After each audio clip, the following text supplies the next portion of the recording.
Diqqat qiling, tezkor ob-havo ma'lumotlari. Assalomu alaykum hurmatli tomoshabin. O'zgidromet markazi respublikamiz hududida 10 apreldan 13 aprel kunlariga 4 kunlik ob-havo ma'lumotlarini e'lon qildi. Bunga ko'ra, respublikamizning barcha hududlarida havo o'zgaruvchan bo'ladi, asosan yog'ingarchiliklar kutilmaydi. Qoraqalpog'iston Respublikasi Xorazm viloyatlarida yog'ingarchiliklar kutilmaydi. Shamol sharqdan sekundiga 7-12 metr tezlikda esadi. Haroratlar kechalari 10 aprel kuni 8-13 daraja iliq, 11-13 aprel kunlari esa 10-15 darajagacha ko'tariladi.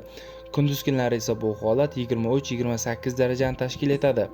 Buxoro, Navoiy viloyatlarida ham havo biroz bulutli bo'ladi. 10 aprel kuni ayrim joylarda qisqa muddatli yomg'ir yog'ishi momaqaldiroq bo'lishi kutilmoqda. 11 hamda 13 aprel kunlari esa yog'ingarchiliklar kutilmaydi.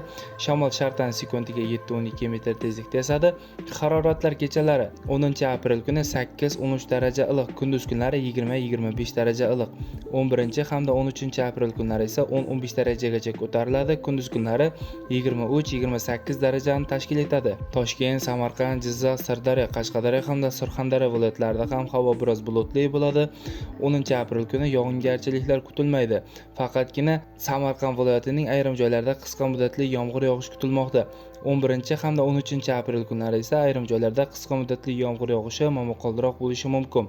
Shamol sharqdan sekundiga 7-12 metr tezlikda esadi. Haroratlar kechalari 8-13 daraja iliq, kunduz kunlari 20-25 daraja tashkil etadi. Respublikamizning vodiy hududlarida, ya'ni Andijon, Farg'ona, Namangan viloyatlarida ham havo biroz bulutli bo'ladi.